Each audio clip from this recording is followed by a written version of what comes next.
Tout le monde déteste Georgia. Manipulatrice, séductrice, instable. Alors que si c'était un gars, on l'aurait juste trouvé charismatique.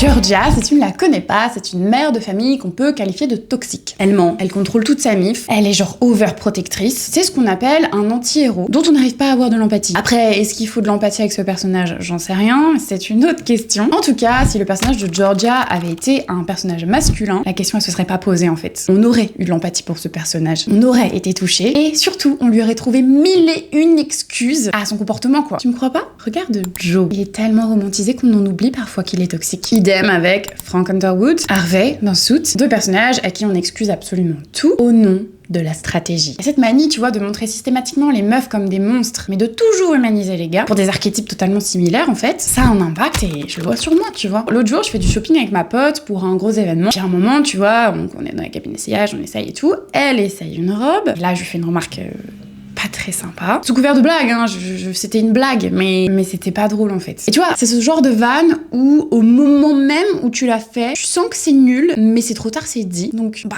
tu peux pas vraiment revenir en arrière, c'est dit. Mais c'est pas dingue. Elle ne dit rien, je fais comme si j'avais rien dit, on continue notre shopping. Et tu vois, genre, pendant 3 jours, j'exagère pas, j'étais en crise d'angoisse. Bah parce que justement, j'avais pas été sympa avec elle, tu vois. J'avais fait cette petite blague et je m'en voulais de ouf. J'avais le sentiment d'être une mauvaise personne, un monstre, une amie horrible. Alors oui, je suis sûrement une très grosse drama, soit. Mais c'est pas de ma faute. Ce genre de série, ça ancre l'idée que si tu n'es pas douce, stable et compréhensive en toutes circonstances, je mérite le pilori. Alors que bon, oui, parfois on est juste conne et on s'en rend compte, on s'excuse, mais ça veut pas dire qu'on est des monstres en fait. Ça vient pas remettre en question toute ta personnalité. Surtout genre si tu te rends compte quoi. Et toi, t'en penses quoi?